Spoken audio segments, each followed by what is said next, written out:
Jika senyum dan tawa menggambarkan hati yang sedang berbunga, mungkin itulah yang kini sedang terjadi pada Ayu Ting Ting. Ayu tampak ceria seperti kala pertama kali muncul sebagai penyanyi dangdut pendatang baru. Proses kelahiran yang telah dijalaninya dilanjutkan dengan langkahnya menggugat cerai Angie, menjadikan Ayu seperti melepas beban berat yang selama ini menggelayuti pundaknya. Ayu pun kembali bersiap menyongsong karirnya yang masih membentang luas. Ayu sadar sepenuhnya atas pilihan untuk menjadi orang tua tunggal dari bayi cantik yang baru saja dilahirkannya. Ayu pun bertekad untuk memenuhi kebutuhan buah hatinya itu dari hasil keringatnya sendiri tanpa belas kasihan sedikit pun dari Angie. Iyalah, harus tetap kerja, cari nafkah buat anak, kan gitu, buat keluarga. Tapi kan ninggalinnya juga masih yang sebentar, nggak sampai lama gitu, paling lama 5 jam, 4 jam lah. Ntar kalau saya terima kayak kemarin diungkit-ungkit dolar, mana nih? Pusing juga kalau diungkit-ungkit. Buat anak mau diungkit-ungkit. Jangan banget. Saya rasa mah nggak usah. Maksudnya bukannya saya merasa pinter nyari duit sendiri, itu enggak sama sekali. Gitu. Daripada nantinya jadi ungkit-ungkitan, anak saya kasihan. Itu insya Allah rezeki anak mah ada aja, biarpun saya udah nggak setenar kayak sekarang gitu ya.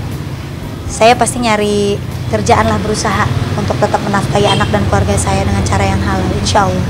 Kalau Angie mau, bisa aja dia berperang secara hukum untuk merebut anak. Tapi saya bilang kepada Angie, itu anak masih menyusui, apakah kamu tega merebutnya? Biarkan dia sama ibunya. Dan Angie patuh kepada saya. Akhirnya Angie tidak akan melawan, akan membiarkan Ayu bahagia dengan jalan hidupnya sendiri, dan juga anak akan dipertanggungjawabkan oleh si Angie. Bila perlu, kalau Ayu butuh, silakan kasih nomor rekeningnya, Angie akan transfer uang. Ayu memang tengah menikmati peran barunya sebagai seorang ibu. Merawat sang buah hati menjadi kegiatan baru yang sangat menyenangkan untuknya.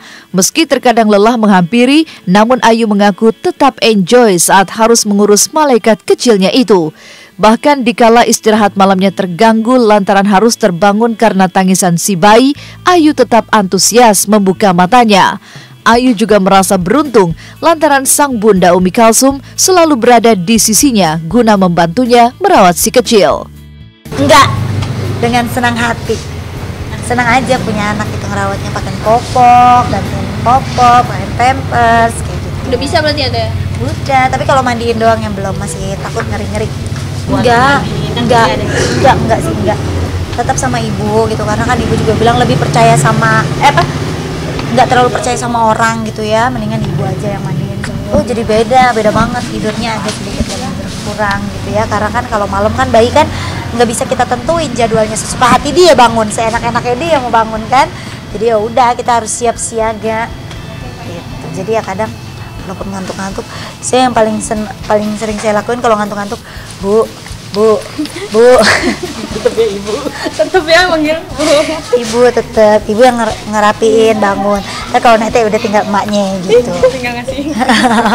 Kalau saya lagi capek banget. Kalau saya punya acara pagi, saya bangun pagi-pagi udah pagi banget. Yang pertama saya lakuin adalah mompa, karena saya kalau pagi nggak sempat nyusuinnya lewat lewat pompaan itu gitu.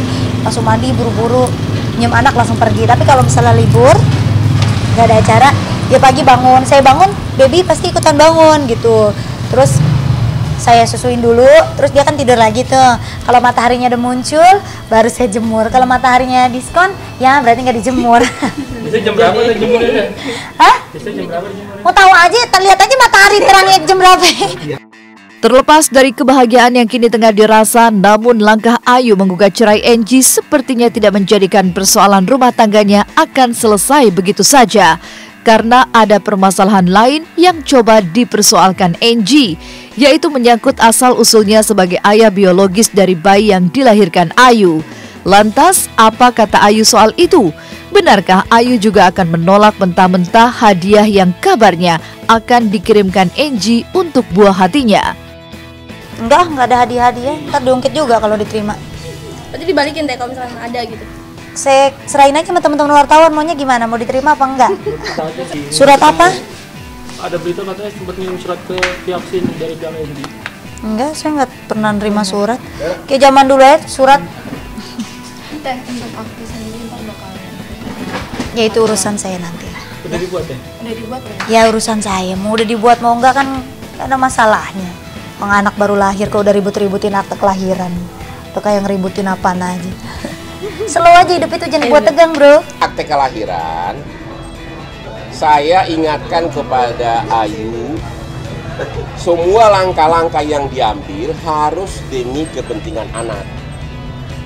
Kalau nanti dalam akte kelahiran nama bapaknya tidak jelas, yang rugi kan si anak. Jadi biarkanlah anak itu tumbuh, surat-suratnya lengkap, ya. Kan lagi pula jangan sampai identitas anak itu tidak ada. Karena menurut undang-undang KUH pidana kita tidak boleh menghilangkan identitas seseorang. Jadi ditulis aja nama bapaknya Ayu, nama bapaknya nama ibunya Ayu, nama bapaknya Enji. Dalam kemungkinan besar pihak Enji tidak akan datang.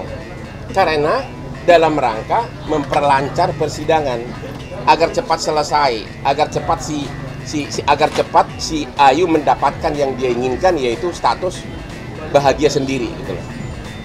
Jadi ingat, Enji tidak akan melawan.